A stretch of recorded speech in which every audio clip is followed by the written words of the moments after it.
Hey everyone, welcome back to another video. So you know what? Let's get straight into the video. Welcome back to another FPL video on my channel. And today I'm coming back to you guys with great news because for the first time ever in FPL, in my first start to the season, I joined the 100+ points crew. And you know what? I can't be more happier than that because you tell me, going without Bruno and going without Salah, that couldn't be me. And you know what? I had to get both of them in my team because why not? Why miss out on a template FPL team that saved my game week and brought me to 55K rank? So last season I finished in 700,000 rank. I didn't take FPL seriously until game week 18 or so when we had the double game week. That's when I was like, all right, let me take this seriously and show people how it's done. But in reality, I got played and ended up finishing in the 700,000 rank. But that's a different story. In today's video, I'm going to be doing a Game Week 1 recap of my starting 11, my team, and how it turned out. You know, some of the flaws I had with some of the players who really turned up unexpectedly, and a horror story of my bench, similar to most template FPL teams. You know, what I could have done better and what I'll do moving forward, whether I'm going to transfer in players or whether I'm just going to keep it as is. So if you guys like what you're hearing so far, do make sure to leave a like on the video and make sure to subscribe to my channel to stay tuned for whenever I do FPL videos, a player watch list, and all the tips that you need to know in the Ultimate Fantasy Premier League guide so that you guys can boss your mini league.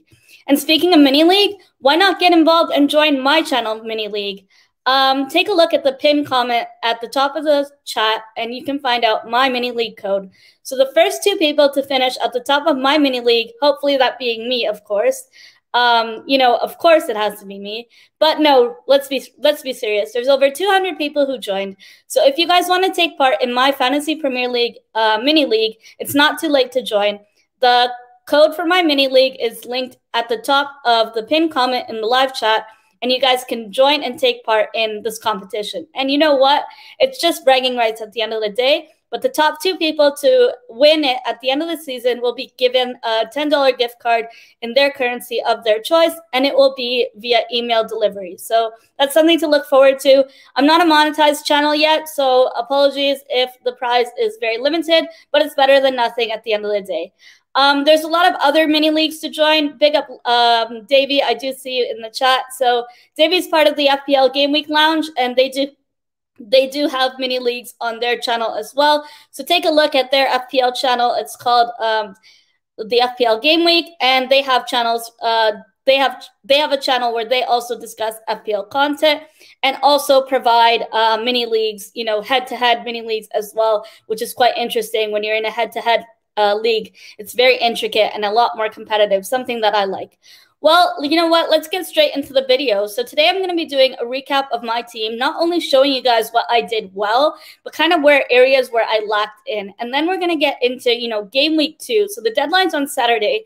And I know those of you guys who hit 99 points or close to 100 points or even past the 100 points range, big up yourself, because without you guys, I don't think this game week would have gone well. But let's face it, without template FPL, you know, we had over a month to plan and prepare. So without that, I don't think I would be anywhere near bragging rights for over 100 points.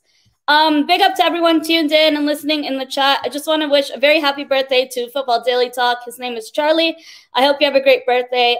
Big up everyone in the chat. Hope you're keeping well. And thank you a lot for staying tuned in and locked into my stream. So sit back and relax and let's get straight into the video while I show you guys my team and show you guys how to survive game week 2 of FPL moving forward.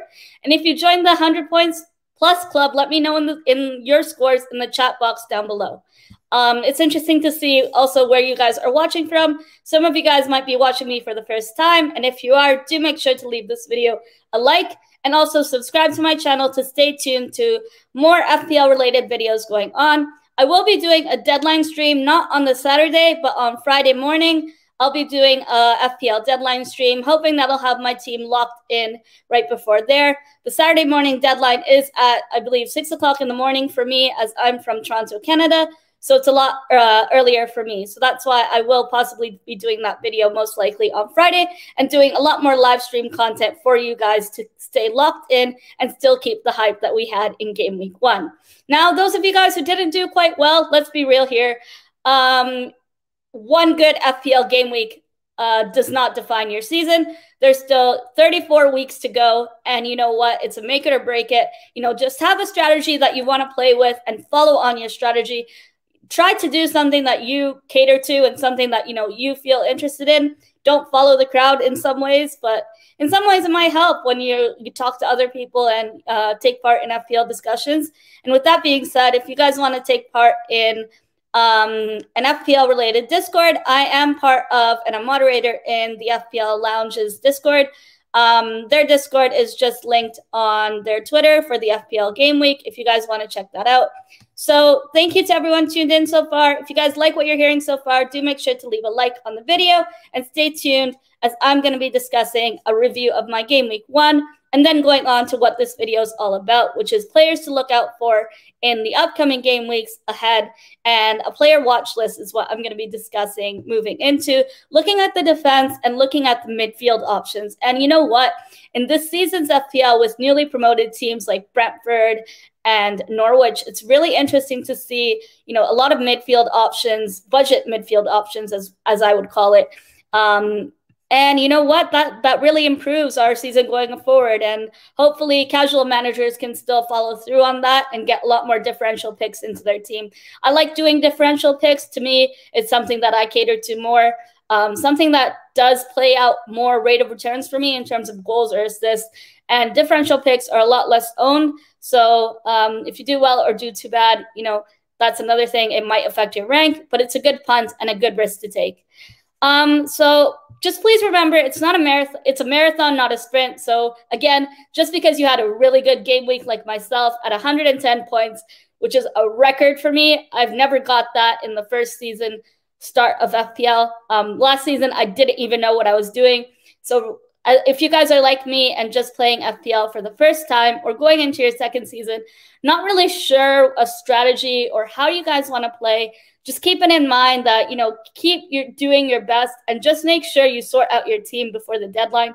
Last season, as I told you guys live on here before, I often sorted my team 5 minutes till the deadline, and I didn't really know what I was doing, putting captaincy armband players I thought would turn up and eventually ended up blanking, you know, having a stinker double game week. But in the end, I did beat that 1 million rank and ended up finishing in 700K. So this season, my goal is to finish below the top 100K rank and hopefully push for a 55,000 rank. I'm trying to test myself in that way. And hopefully, you know, you guys also do well. So big up everyone in the chat. Thank you so much for tuning in. Big up Miss Firth, hope you're keeping well. Thank you so much for tuning into my stream today. Big up James, big up Charlie, big up Agar, big up Stimpy, big up Davey. There's a lot of you guys in here. Big up Jordan. Thank you so much for tuning in, guys. And yeah, so let's get straight into the video. I'm going to share my screen and go through a review of, you know, my game week and how I did. And then I'll review the players I had along with, you know, how it really turned out for me. So let's get straight into that. Big up DJ. Thank you for tuning in.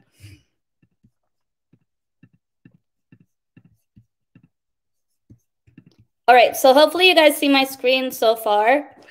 And hopefully the audio is fine if you guys can let me know. So this was my game week 1. I finished on 110 points, which included my bonus points at the end of the game week for Benrahma and Bruno Fernandes. And as we all know, Bruno Fernandes was a very unexpected captaincy. We didn't expect, you know, him to do so well on the score sheet against Leeds. I did see Leeds getting battered, but I think Leeds and Bielsa, what they were doing was Bielsa was really trying to test players he should get rid of and a formation that he's going to move on to into, you know, games like Chelsea, where Chelsea likes to play attacking highline football and likes to press them more. So, you know, although Rafinha didn't deliver, it was very, very shocking to see Ayling on the score sheet when, you know, just like Template FPL and most managers across football Twitter, I myself had him on my bench. So moving on to goals, Sanchez, you know, you don't expect a goalkeeper to concede, you know, 2 minutes into the game. But it is what it is. I moved on, and Sanchez, it was like one save point, and that was it. So to me, that didn't really turn out great. Martinez was a whole different story. So those of you guys who had Martinez for Aston Villa, you guys were really struggling a lot. And I think those were the same people who had Ivan Toney. Ivan Toney, although he had the man of the match, to me, he didn't really have as great and as promising of a game as most people expected to be. And that's the beauty of FPL. You don't really know who's going to turn up and who suddenly the names that you think aren't going to turn up, like Pogba. Look at Pogba. 4 assists, like that was insane. And a lot of us didn't really see that haul coming, but you got a good rate of returns. And I think a lot of people who did reach the over 100 club did, in fact, have Bruno and Salah in their team, like myself. But more importantly, people who went on to reach 140, 130 had Bruno as their captaincy, which, for me, Salah was a safe option and is a captaincy choice that I will be thinking about, going forward into game week 2, game week 3. Anfield at home is a very different atmosphere and a very good atmosphere in front of all those fans. And Salah now chasing the Golden Boot is very something very worthy of keeping in mind. And, I will be discussing the captaincy debate that's up in thin air now because of Bruno's very good game, whether, you guys should put your money on Bruno away against Saints, with having, Saints having a poor record and Saints without Vestergaard and now without Danny Ings out of nowhere, that signing came. Should you guys put your money on Bruno away or Salah at home in front of thousands of fans at Anfield? So stay tuned to the rest of the live stream where I'll be discussing that. So I went for a 3-4-3 in the end in terms of my formation, and I kind of changed my team from my previous video. If you guys checked out my team selection video for game week 1, which will be on my latest videos if you want to check that out. But moving on, Tsimikas did really well. He's a very good option to have in your team. Seeing that Robertson is back in training, I don't think I'm going to hold on to Tsimikas for longer until Robertson is back. That's just something that we do need to mention here. Hopefully my audio is fine and you guys can still hear me. Trent Alexander-Arnold had a really good game. I was really impressed with him, but to be honest, I expected more from him. This man disappointed me so much, and it's Man United's Luke Shaw. Luke Shaw, to me, he got a yellow card, and, the clean sheet was gone when Ayling scored. And of course, Ayling was on my bench, as I mentioned before. So Shaw didn't deliver any sort of rate of returns for me. But you know what? Going into Man United's fixtures upcoming, Shaw's going to be a player I'm still going to keep and hold on to. This season, guys, I'm going to be really honest with you guys. I'm trying not to take hits, and I'm trying not to early wild card. So my wild card, I'm looking into game week 7 and game week 8. Not so early, but also not so late. Trying to catch price rises before it happens. And speaking of price rises, Antonio's price went up already, but another player whose price is subject to rise tonight is Said Benrahma. And I'll be getting into differential picks very shortly when I discuss the midfield options. And with Gundogan being injured with a shoulder injury, it's confirmed that he's not going to be able to play against Norwich, making Mahrez a very good option in the midfield if you can afford the Mahrez and KDB link up. But I'll get into that very soon. So moving on to my midfield, Harvey Barnes didn't do much for me. He only got me 3 points, but I'll still hold on to him. The only thing that I'm questioning is Harvey Barnes' minutes, and he's coming back from a very strong injury. So for me, it's going to take him a bit more time to get into the game and get back into pace and momentum on the pitch. Again, I had Bruno and Salah in my team. Speaking of template FPL, is my team right here. And I think a lot of us who reached that 100+ club did really have a template team. We had over a month to think about it, but a lot of us played it safe, whereas others did have a lot of differential picks and went, taking a punt on, players like Gundogan or even Chelsea players some people had in their team, which was interesting. I did have a West Ham United double up, which a lot of people didn't expect. So I did have Said Benrahma in my team. I've been vouching for him since preseason. He did look really well. He's playing again. He's playing in that position that Jesse Lingard played in prior to last season. And in preseason, he done really well. So for me, if Lingard's coming back, Benrahma's minutes are going to be a bit questionable to me. But seeing that he's performed really well, I don't see Moyes dropping him. I just see his minutes being declined a bit. Benrahma to me is a really good differential to have, and I believe he's just $6 million on the market. And for me, he was a must-have in my team. I did do a West Ham United double up with Antonio as a striker, and we all know Antonio, just like Danny Ings, if he stays match fit, we all know what Antonio can do and what he has to offer. And you know, Antonio did really well on the match against their first game week. But to me, Antonio is someone I'm going to keep long term. As long as he's match fit, I don't see me touching him in my starting 11. Danny Ings, to me, had an okay game. I didn't see much of him. And then last minute, out of nowhere, he did, you know, come on the score sheet out of nowhere, saving my FPL game week. Another player who did well, not so great, not so bad, is Wilson. Wilson was a really good differential to have and someone I'll vote for moving forward into game week 2. And I ended up finishing on 110 points with my bench being Ben Foster as my backup goalkeeper. So like I mentioned in my previous video, guys, I didn't want to spend too much money and invest all my money on too expensive goalkeepers. Last season, I did it with Edward Mendy and last season I did it with Mendy and Martinez. And then I ended up, you know, wasting money that I could have invested in the midfield. Budget midfielders, we have a lot more of them this season moving forward with newly promoted teams like Brentford and Norwich. So to me, a lot of midfield options this season is something to really look forward to. And, you know, you can still get the high rate of returns with differential picks and budget midfielders. So you don't really need to go for big names or high priced midfielders like Mahrez. But if you can afford it and if you have money in the bank, so why not go for it and, you know, go big or go home, so to speak. Brownhill and Kufel were on my bench. So initially, if you guys saw my previous video of my team selection, I had Kufel starting, but instead I thought, all right, let me change this real quick and put Benrahma in my midfield. And of course, it delivered. So thankfully, I did make the right judgment call and put Benrahma in my midfield, and he did deliver.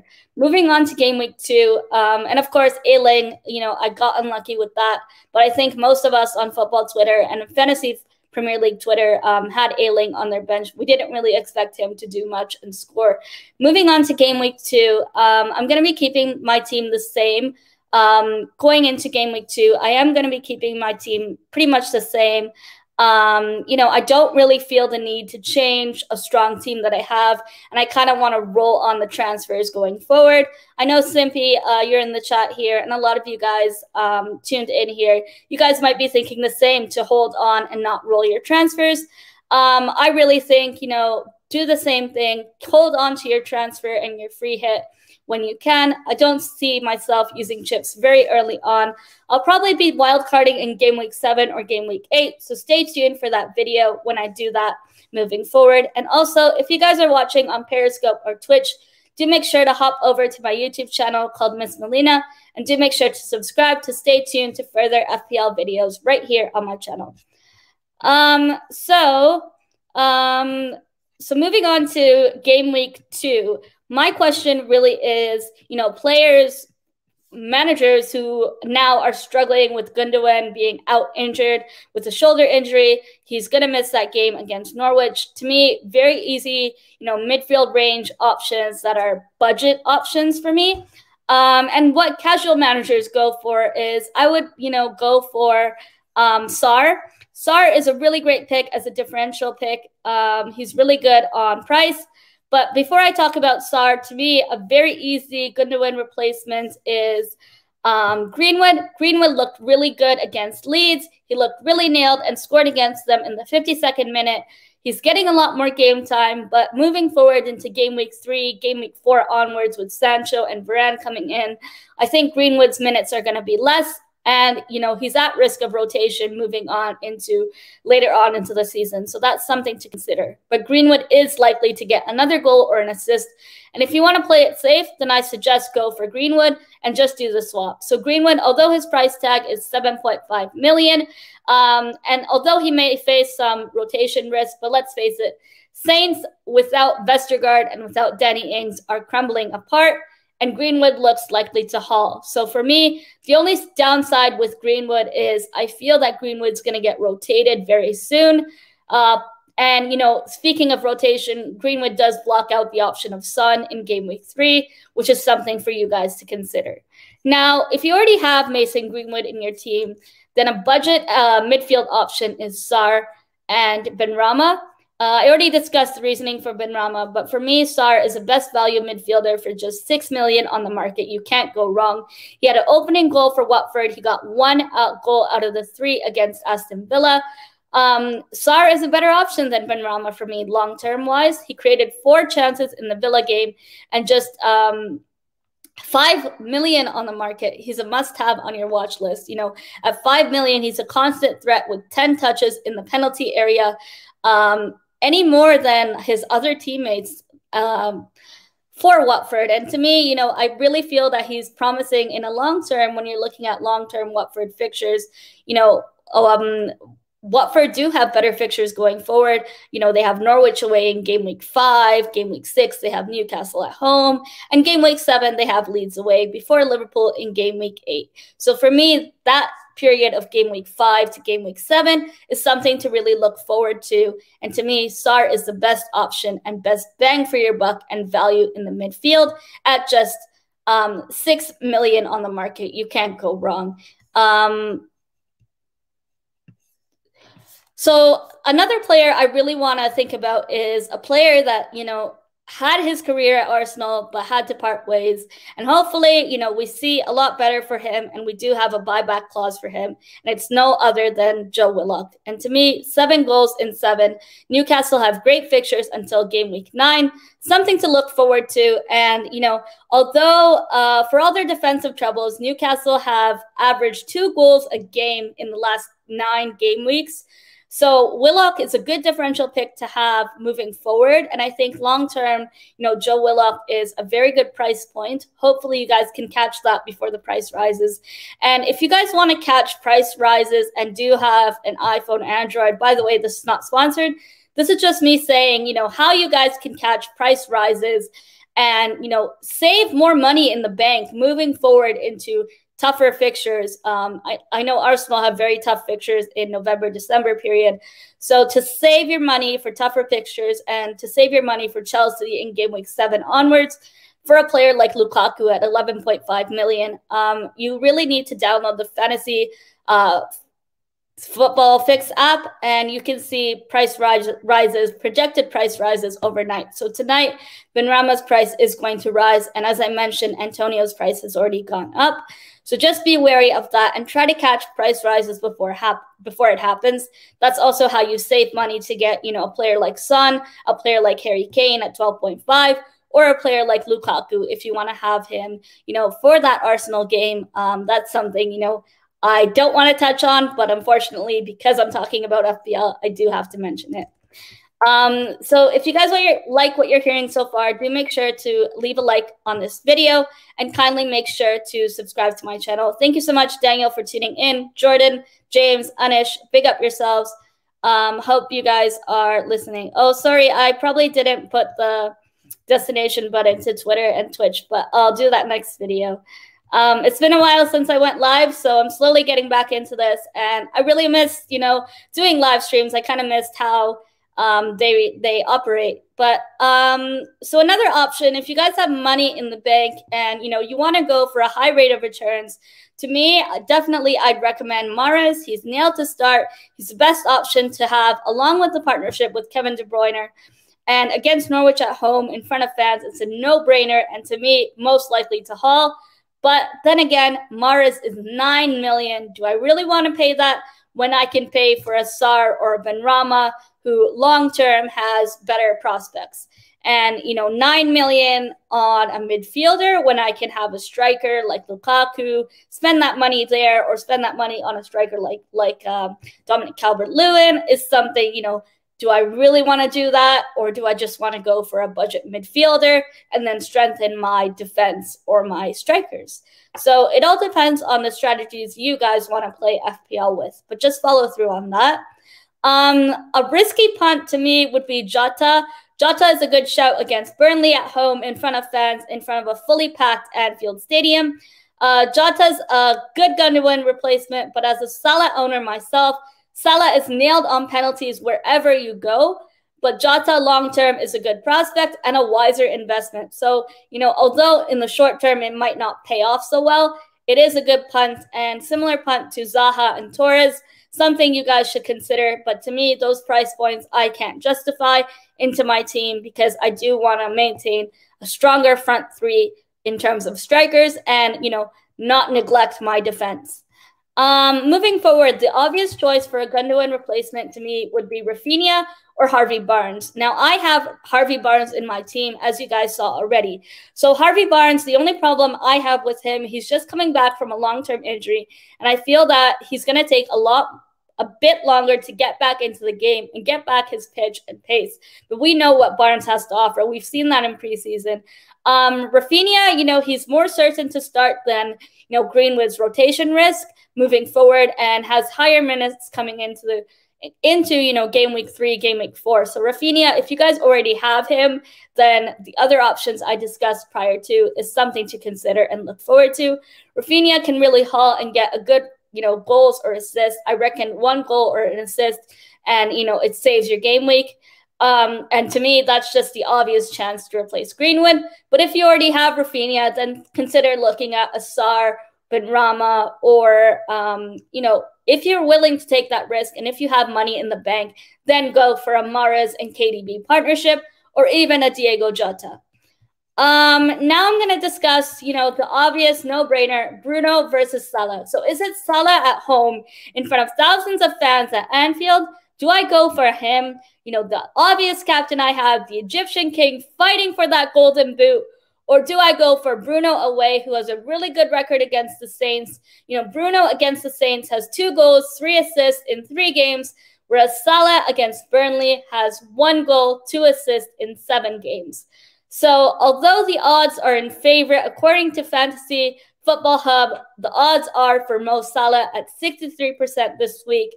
Keep in mind the deadline is just on Saturday, so a lot of players still haven't locked in their team. A lot of managers are still dilly-dallying and trying to figure out the best options moving forward. And also breaking news, Harry Kane is going to start this game week. So those of you guys who already transferred Harry Kane out, my condolences to you guys. Harry Kane is going to start and is going to play. Kane at 12.5 million, he better haul and he better do well. Of course, he's nailed to start, and we all know the link-up play between Kane and Son, what wonders they can do. And no, I'm not a Spurs fan. I'll never be a Spurs fan. But to me, it's points over passion, and you have to focus on the player that's going to get you the best bang for your buck.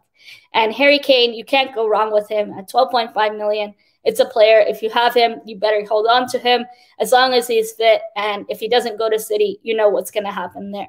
We did see Kane's rate of returns last season, and hopefully he maintains that this season moving forward. So Kane is going to be playing against Wolves, and that's going to be an interesting game, away game to watch. The Bruno versus Salah captaincy debate is up in thin air for me, but really, does Bruno's haul against Leeds really make it a captaincy choice for me, or is it more like I don't know whether I want to take the risk with Salah at a very early fixture in the morning? Will Salah turn up? Burnley is very poor on defense, and Salah does have a home advantage to haul against Bruno playing away. That's something to take into account. And, Bruno is a really good captaincy choice as well, to say the least. He has a good record against the Saints, but Bruno's on pens despite whoever plays with him. That's something to take in mind. And although it's an away game, I really think Bruno can also do well. I don't see him hauling like the Leeds game, but I still think you guys can get a good rate of returns on him. Between the two of them, their personal record against their opponents in game week 2 suggests that Bruno is the better captain. But I'm going to play it safe and possibly go for Salah. Salah's edging that golden boot, and I really think, he'll deliver. It's just, will Salah turn up in that early of a morning fixture?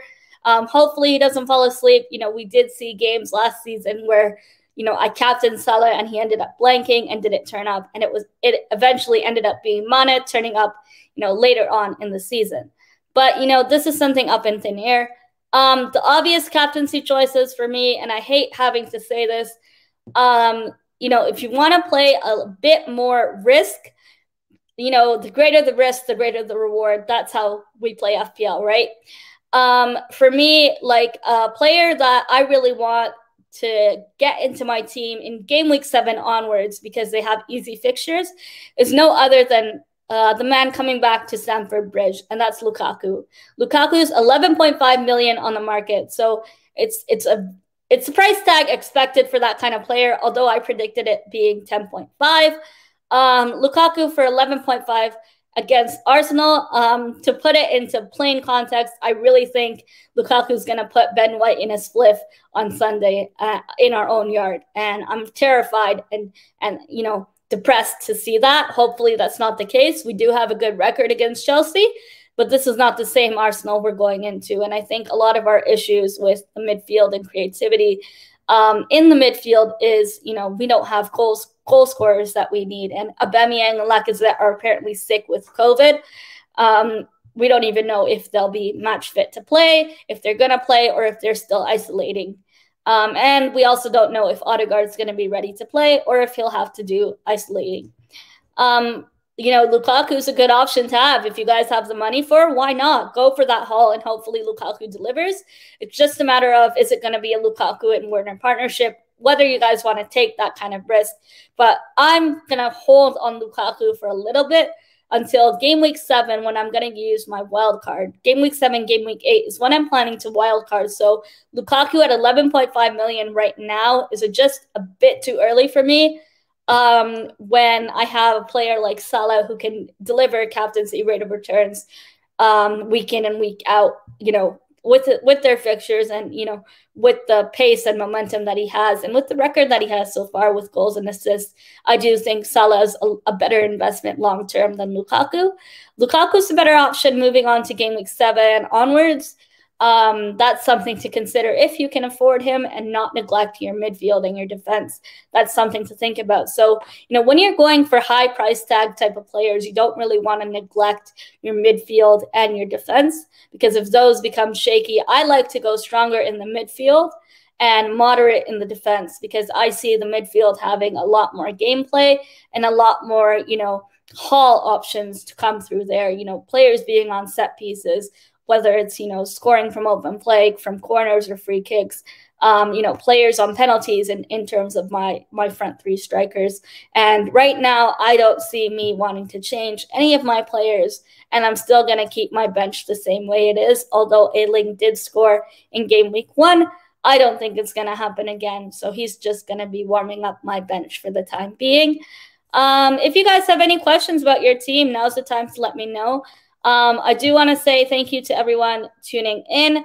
I agree with this. Southampton play quite open and Burnley play more compact. Another thing to mention with the Salah situation is, Burnley like to play a lot more compact play, and Salah really covers that left-hand side that Burnley leave open. So for me, it's very easy for Salah to haul and do well in that sense. And, Bruno, although he's playing away, Bruno is doing really well, and, something you don't want to miss out on, but I don't think he's going to get the armband for me.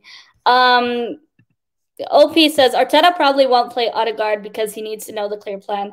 I don't think Odegaard will play for the Chelsea game on Sunday. It's a London derby. I don't think Odegaard will be ready enough to play. I think he's landing in London today, and let's see what will happen then. Tristan's saying, Captain Bruno, question mark.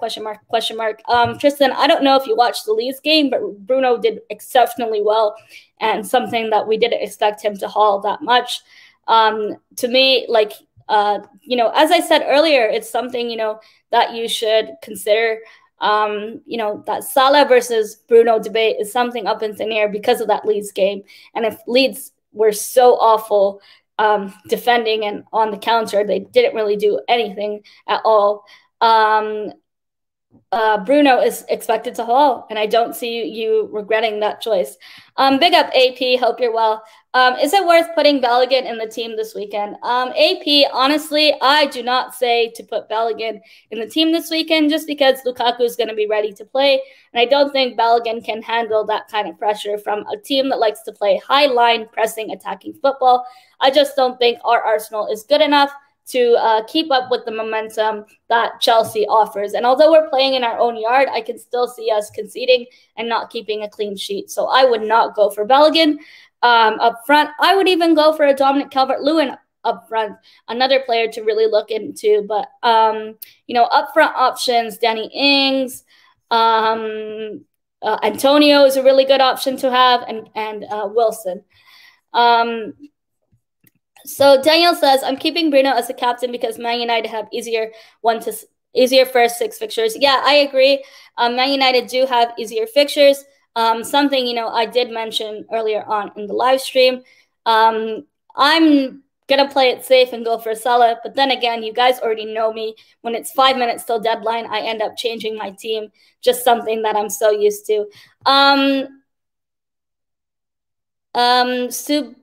Buga says, should I replace Harvey Barnes? I say the only thing up in thin air is Harvey Barnes' minutes moving forward, and he's coming back from a serious injury. So, will he be nailed to start? Yes, he will get starting, but will he play 60 to 70 minutes? I don't see him playing that full 90 minutes, but I'm going to keep him in my team because I don't want to take a free hit, and I want to play without taking hits. The more hits you take, the higher it affects your overall rank. So that's something to keep in mind there. Tristan says, I don't have Mo Salah. All right, so if you don't have Mo Salah, then I would go for captaining Bruno away for the reasons I mentioned before.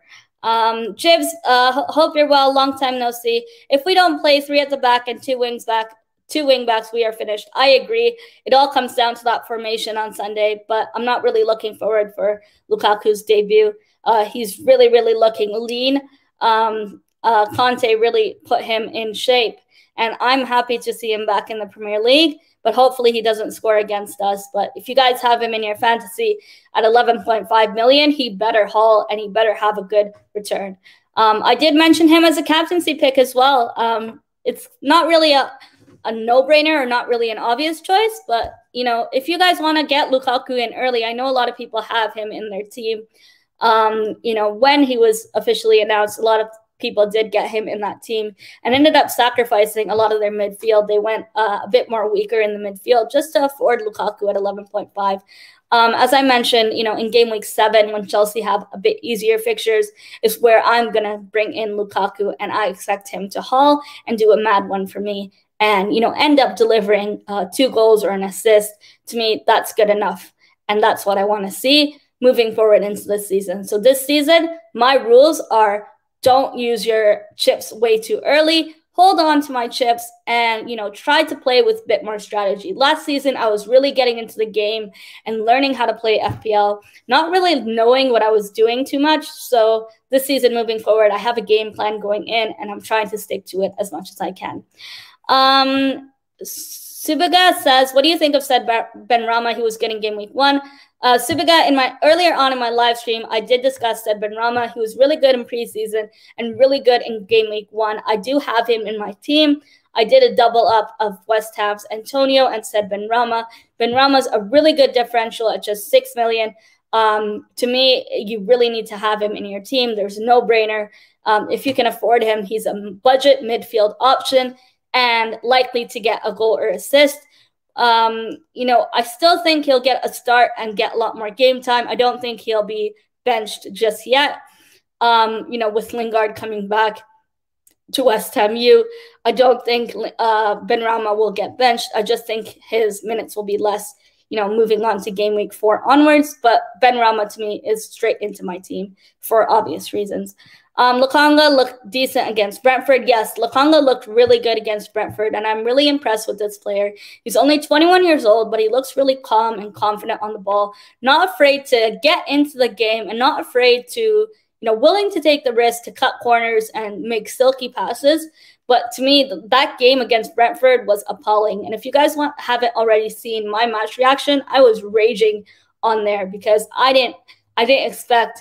I expected a shit team, but I didn't expect this kind of performance as a Premier League opener. And considering our signings so far, that's a whole different story. I'm trying not to make this an Arsenal-related video and stick towards the FPL side of things, just because talking about Arsenal and the transfer business really with with less than 14 days left till the transfer window closes, it's really starting to frustrate me. And to keep it simple, it's the same old Arsenal from last season. I'm not seeing much improvement in terms of goal-scoring threats. Our strikers are not really doing well. And, with FPL options in terms of Arsenal, a lot of people had Ben White in their team and now have Ben White benched. So that kind of speaks for themselves, but hopefully Arsenal improve.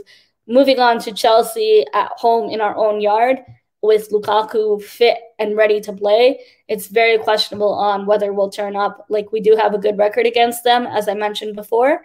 But Lukaku looks driven and very ambitious to prove himself once again in the Premier League at his home in Stamford Bridge.